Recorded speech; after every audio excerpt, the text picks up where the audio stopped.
Kaya tama Punta kayo start nyo, ginawa no? niya adobo. Punta kayo settings. Adobo manok sa adobo Hindi yan. Punta kayo system.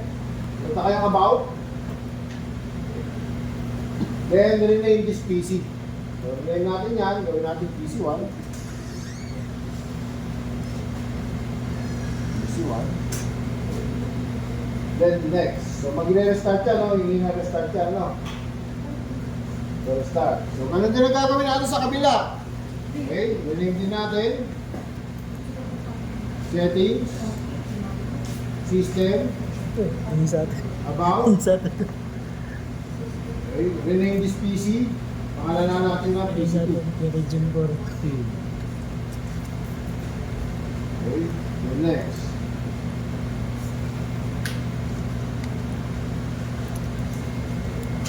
Rename na natin. So kung ano yung gagawin mo dun sa kabila, yun din yung gagawin nyo sa kabila. So now, kailangan natin siya i-continue. So we're going to assign static ID.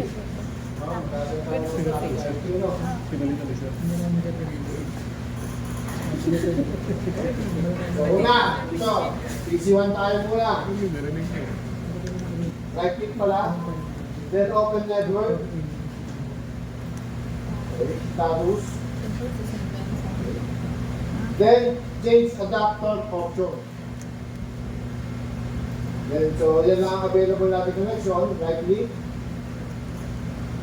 Properties. Okay. Punta kayo ng TCP IPv4. Then properties. Static tayo, no? So simple lang. 192.168. So yun pa rin. 1.1. Okay? Then, subnet mask. Ayan nila siya, ano? Okay. Then, okay nila.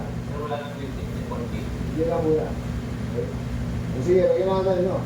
Kung ano yung IP ng kabilang gagamitin natin. Pero definitely, ang default gateway kasi sa router yan. Okay, so ayan nyo lang, no? Kung ano yung router nyo, yan yung nakalagay dyan. Malinaw. Okay nyo lang. Tandaan nyo yung mga IP ginamit ko, ano? Then, ganun din. Sa kabila, assign tayo ng static IP. Right click, PC2. Open. Change adapter option. Okay, right click. Properties. Again, TCP IP4. Okay, properties. Okay. Ito naman, 192.168.1.2. Okay. Okay.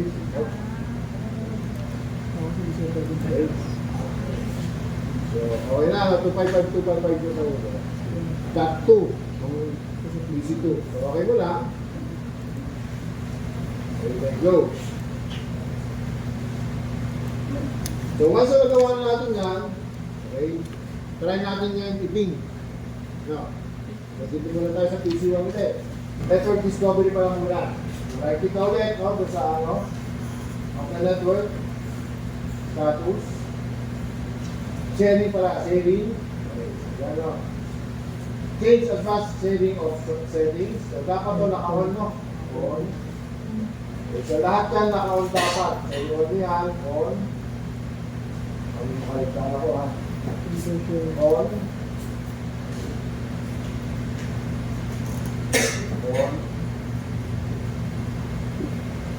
On. Ang yung off nyo lang, password protection. Okay? Bilis, no? Sabi ko na yan. Message changes. Kaya na, ano? Tapos, dun sa kabila. Ganun din. Right click.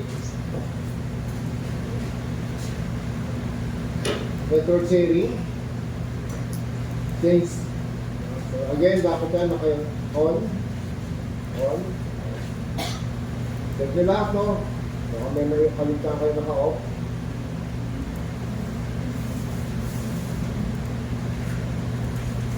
Save. So try natin yung editing, no? So this. Dito naman tayo sa kabila.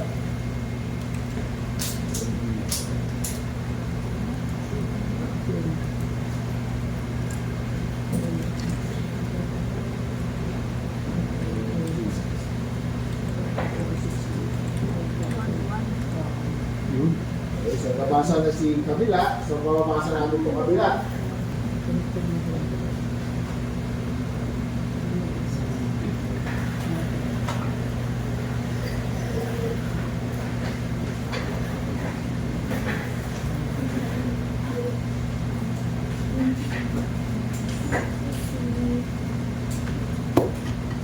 So may connection na ako.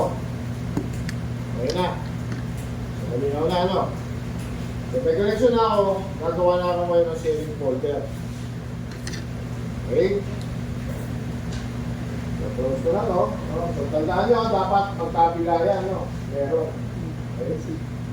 Dito, 19.2, yun yung sa PC2. Dito naman sa kabila, that 1, yun yung PC1. So nagpapasa na sila ha. Hindi natala ko yung mouse ko sa kabilang screen. Okay. So gagawa nga tayo ng sharing folder. So kahit saan yan, kahit sa Drive C. So in our case, sa desktop lang tayo gagawa. No? So right click. Right click kayo sa desktop. Right click. New. Folder. So pakalaran natin siyang PC1. Malinaw lang. PC1. Maglalagay akong pad yan, no? Basta notepad, notepad. Check natin, test.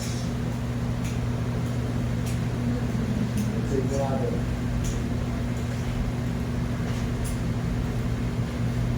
Save as, desktop, save. Test ko. Meron naman yung ating folder, no? Ito.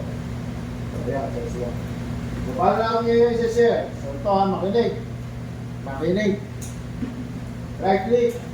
Properties. Okay, na natin, no? Para malinaw. Sharing. So, dalawang gagalawin natin dyan. Una, share. Okay. Add. Everyone. Ibig sabihin, kahit sino ang kumonekta sa network, no, masishare niya. O sino na nakakonekta sa network. Then add. Okay na siya, ano. Then, pwede nyo bigyan ng access, ano, read lang o read write. Read write. No? So, pwede nyo i-edit. So, yan nga yung ginawa ng mga estudyante ko, no? Kaya sila nakapag-chat. Then, share.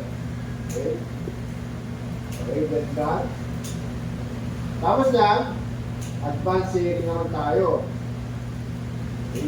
Share this folder. Okay. Then, permission. So, again, pwede mo siyang bigyan ng full control. Malinaw. Para nga ma-edit nga kung ano yung sinashare yung files. Kung ayaw nyo naman, read lang. Pwede yun, read lang. No? Wala na. Kumbaga, pwede lang ng basahin. Hindi niya ma-edit kung ano yung documents na ito. So, pwede yun, no?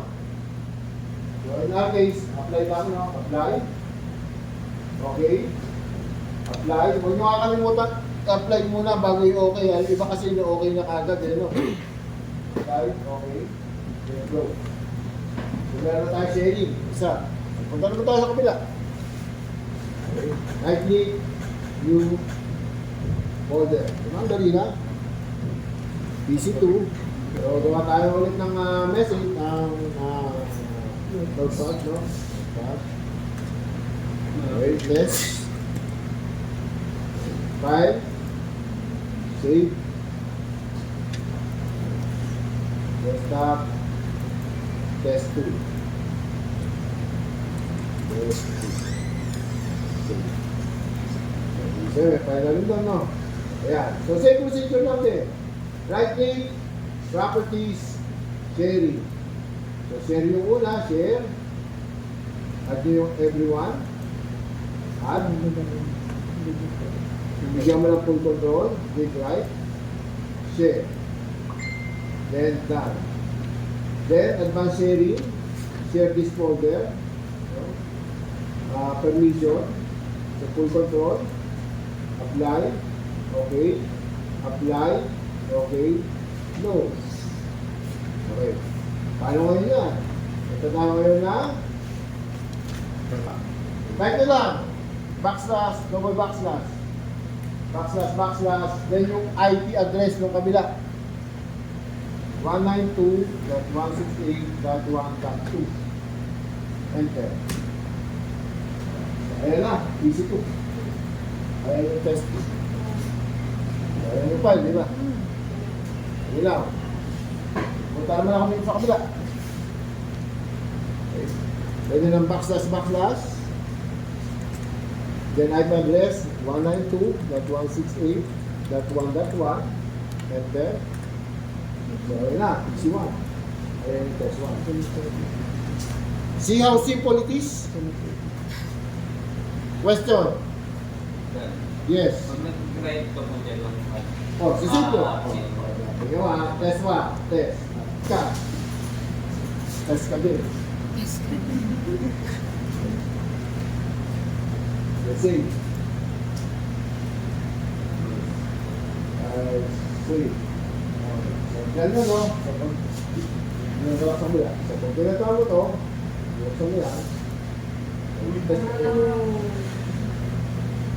Kaya kasi nga binigyan ko siya ng control, read, write. So pwede siya edit. Pero kung read lang, pag in-edit mo dyan, hindi mababawi ang ibig sabihin yan. Question? Pero yung ano po, yung sa sharing ko, pag hindi po yung pinakita. Hindi lalabas yan. Wala, hindi ka magkakaroon ng saving.